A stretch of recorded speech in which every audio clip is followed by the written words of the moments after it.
Welcome to be digital. दोस्तों, आज की वीडियो में बात करें यूपी पुलिस कांस्टेबल भर्ती के बारे में, जिसमें 12th पास कैंडिडेट अप्लाई कर सकते हैं। कुल मिला के 60,244 पदों के लिए मौका है। उत्तराखंड एवं अदर स्टेट कैंडिडेट के लिए एक बहुत बड़ा मौका बन सकता है। भर्ती का official notification Uttar Pradesh police भर्ती एवं प्रोन्नति बोर्ड द्वारा 23 दिसंबर 2023 को रिलीज किया गया। पुलिस में आरक्षित नागरिक पुलिस की भर्ती के लिए ये नोटिफिकेशन रिलीज किया गया, जिसमें ग्रेड पे 2,000 रुपये है।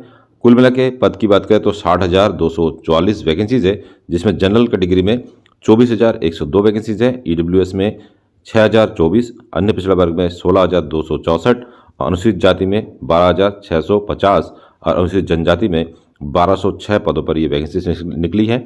यदि आप अदर स्टेट से हैं, यदि आपके पास उत्तराखंड एवं किसी अन्य स्टेट का डोमिसाइल है, तो आप 24,102 पदों पर अप्लाई कर पाएंगे। पुलिस भर्ती में महिला एवं पुरुष दोनों ही फॉर्म अप्लाई कर सकते हैं। ऑनलाइन फॉर्म आप 27/12/2023 से अप्लाई कर पाएंगे और फॉर्म भरने की जो लास्ट डेट है 16 जनवरी 2024 है। आवेदन शुल्क की बात करें तो सभी वर्ग के लिए आवेदन शुल्क जो है 400 रुपये रखा गया है। अर्हता की बात करें तो राष्ट्रीयता से भारत का नागरिक होना चाहिए। इसके अलावा यहाँ पे कहीं भी ये मेंशन नहीं है कि केवल उत्तर प्रदेश के कैंडिडेट ही आवेदन कर सकते हैं। कहीं भी ये मेंशन इस नोटिफिकेशन आपको नहीं मिलेगा। शैक्षिक अर्हता की बात करें तो भारत में विधि द्वारा स्थापित बोर्ड अथवा 10वीं एवं 12वीं कक्षा उत्तीर्ण या राज्य सरकार द्वारा मान्यता प्राप्त समकक्ष अर्हता होनी चाहिए। तो कम से कम 12वीं पास यदि आप हैं तो इस फॉर्म में आप ऑनलाइन माध्यम से अप्लाई कर पाएंगे। इसके अलावा यदि आपके पास अधिमान्य अर्हता के अंतर्गत डोएक लेवल या नाइलेट के द्वारा कंप्यूटर का ओ लेवल का सर्टिफिकेट है, या प्रादेशिक सेना में 2 वर्ष की यदि आपने काम किया है, या राष्ट्रीय कैडेट कोर बी प्रमाण पत्र है, तो आपको वरीयता मिल सकता है। आयु की बात करें तो पुरुष अभ्यर्थी के लिए 1/7/2023 कट ऑफ है। 1/7/2023 को आयु न्यूनतम 18 वर्ष और मैक्सिमम 22 वर्ष होनी चाहिए जनरल कैटेगरी में, अर्थात जो जन्म तिथि है आपकी 2 जुलाई 2001 और 1 जुलाई 2005 के बीच में होना चाहिए। और महिला अभ्यर्थी की दशा में 1/7/2023 को आयु काउंटिंग होगी और 18 से लेकर 25 वर्ष तक के अभ्यर्थी इस फॉर्म के अप्लाई कर सकते हैं। तो आयु की बात करें तो यहाँ पे आयु में छूट आपको मिल सकती है। इसके मुख्यमंत्री जी को लगातार ये मैसेज दिया जा रहा है सोशल मीडिया के द्वारा एवं जितने भी अन्य राजनीतिक पार्टियां हैं उनके द्वारा कि आयु को बढ़ाया जाए। तो मैक्सिमम जो 25 साल तक इसमें अभ्यर्थी फॉर्म को अप्लाई कर सकते हैं। जैसे जैसे डेट आगे आएंगी तो आपको इसका लेटेस्ट नोटिफिकेशन भी मिल जाएगा, तब 25 साल तक के अभ्यर्थी भी फॉर्म को अप्लाई कर पाएंगे। भर्ती परीक्षा में ऑफलाइन परीक्षा ऑर्गेनाइज किया जाएगा, जो कि 300 अंकों की होगी और 2 घंटा समय इसमें मिलेगा। और कुल मिला के 4 विषय होंगे, जिसमें सामान्य ज्ञान, सामान्य हिंदी, संख्यात्मक एवं मानसिक योग्यता वाले प्रश्न और मानसिक अभिरुचि एवं बुद्धिलब्धि एवं तार्किक क्षमता वाले क्वेश्चन आपको देखने को मिलेंगे। कुल मिला के 150 क्वेश्चन का ये पेपर ऑर्गेनाइज किया जाएगा, जिसमें नेगेटिव मार्किंग रखा गया है 0.5। तो एक आंसर गलत करने पर 0.5 नेगेटिव मार्किंग होगा और एक जो प्रश्न है 2 अंक का निर्धारित किया गया है। पुलिस भर्ती में शारीरिक मानक परीक्षण भी लिया जाएगा, जिसमें पुरुष अभ्यर्थी के लिए न्यूनतम जो शारीरिक मानक है सामान्य अन्य पिछड़ा वर्ग अनुसूचित जातियों के लिए यदि आप पुरुष अभ्यर्थी है तो न्यूनतम जो ऊंचाई है 168 सेंटीमीटर होना चाहिए। इसके अलावा अनुसूचित जनजाति के पुरुष अभ्यर्थी के लिए न्यूनतम ऊंचाई 160 सेंटीमीटर कम से कम होना चाहिए। और सीने की बात करें तो सामान्य ओबीसी या अनुसूचित जाति के अभ्यर्थियों के लिए न्यूनतम जो है 79 सेंटीमीटर होना चाहिए बिना फुलाए, और फुलाने पर 84 सेंटीमीटर होना चाहिए। कम से कम 5 सेंटीमीटर का फुलाव होना आवश्यक है। उसी तरीके से महिला अभ्यर्थी की बात करें तो महिला अभ्यर्थी के लिए न्यूनतम जो मानक इसमें निर्धारित किया गया है। हाइट की बात करें तो सामान्य ओबीसी और अनुसूचित जाति की महिला अभ्यर्थी के लिए न्यूनतम जो हाइट है 152 सेंटीमीटर होना चाहिए।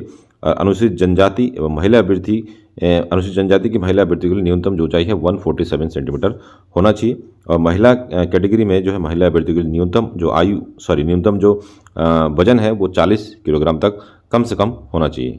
अभिलेखों की जांच एवं शारीरिक मानक परीक्षा में सफल पाए गए अभ्यर्थियों को दौड़ लगानी होगी। पुरुष अभ्यर्थी 4.8 किलोमीटर दौड़ पूरी कर पाएंगे, 25 मिनट कम से कम समय दिया जाएगा। और महिला अभ्यर्थियों के लिए 2.4 किलोमीटर की दौड़ के लिए 14 मिनट समय दिया जाएगा। ये दोनों जो दौड़ है क्वालिफाइंग नेचर का होगा, ये मेरिट में शामिल नहीं किया जाएगा। लंबवत एवं क्षैतिज आरक्षण का लाभ केवल उत्तर प्रदेश के मूल अभ्यर्थियों को ही होगा, अर्थात यदि आपके पास उत्तर प्रदेश का मूल निवास प्रमाण पत्र या फिर स्थायी निवास प्रमाण पत्र है तो आप फॉर्म को अप्लाई कर सकते हैं और आपको आरक्षण का लाभ भी मिलेगा यदि आप आरक्षण श्रेणी में आते हैं और उत्तर प्रदेश का डोमिसाइल है। लेकिन यदि आप अदर स्टेट जैसे कि उत्तराखंड, राजस्थान या मध्य प्रदेश के रहने वाले हैं और आपके पास उत्तर प्रदेश का निवास प्रमाण पत्र नहीं है तो आप जनरल कैटेगरी में फॉर्म अप्लाई कर पाएंगे, आपको आरक्षण का लाभ नहीं मिलेगा। यदि आप उत्तराखंड के हैं और उत्तराखंड के एससी से संबंध रखते हैं या फिर जनरल से संबंध रखते हैं तो ये जो 24,000 के आसपास जो जनरल की सीटें हैं उन पे आप फाइट कर पाएंगे और फॉर्म भी अप्लाई कर पाएंगे। कुछ और कन्फ्यूजन वाले पॉइंट है उसके बारे में भी बात करते हैं। सबसे पहले बात करें, यदि आप अनुसूचित जाति अनुसूचित जनजाति की कोई स्त्री है, महिला है और सवर्ण पुरुष से विवाह उसका होता है तो उसे विवाह के उपरांत भी पूर्व में अनुमान आरक्षण का लाभ मिलता रहेगा, अर्थात वो अनुसूचित जाति या जनजाति का आरक्षण उसको मिलता रहेगा, भले ही उसका विवाह किसी जनरल कास्ट के पुरुष से हुआ हो। उसी तरीके से यदि कोई सवर्ण अर्थात जनरल की महिला है और उसकी शादी अनुसूचित जाति अनुसूचित जनजाति के पुरुष से हुआ है तो स्त्री को आरक्षण की व्यवस्था के अंतर्गत लाभ अनुमान नहीं होगा, अर्थात वो जो स्त्री है वो जनरल कैटेगरी में ही फाइट कर पाएगी। तो ओबीसी कैटेगरी के लिए महत्वपूर्ण नियम से बताया गया है कि ओबीसी के लिए जो प्रमाण पत्र बनता है, जाति प्रमाण पत्र, वो 1 अप्रैल 2023 के बाद निर्गत होना चाहिए फॉर्म बनने के लास्ट डेट तक। तो यदि आपका प्रमाण पत्र 1 अप्रैल 2023 से पहले बना है तो वो आप फॉर्म अप्लाई नहीं कर पाएंगे, आपका फॉर्म कैंसिल हो सकता है। तो आपको नया ओबीसी का प्रमाण पत्र बनाना होगा जो कि 1 अप्रैल 2023 का होना चाहिए। मैक्सिमम जो है ओबीसी का जो सर्टिफिकेट होता है 3 साल के लिए वैलिड माना जाता है, लेकिन यहाँ पे 1 साल ही किया गया है।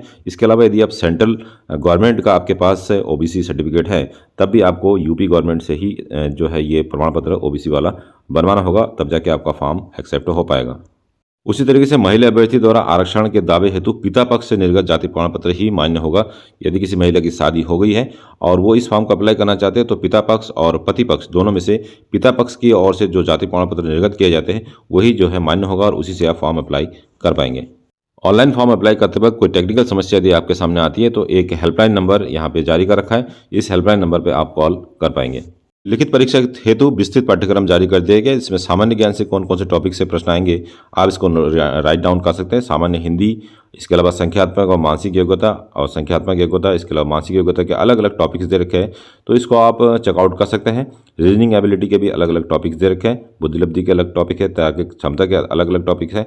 इन टॉपिक से ही आपके क्वेश्चन पूछे जाएंगे। तो दोस्तों ये था आज का वीडियो। इस वीडियो के रिगार्डिंग कोई और जानकारी आपको चाहिए तो हमें कमेंट कर सकते हैं या फिर वीडियो के डिस्क्रिप्शन में आपको हमारा टेलीग्राम और व्हाट्सएप का संपर्क सूत्र मिल जाएगा, उसे भी ज्वाइन कर सकते हैं। मिलता है नेक्स्ट वीडियो में, तब तक के लिए अपना ध्यान रखिए। बाय बाय, जय हिंद।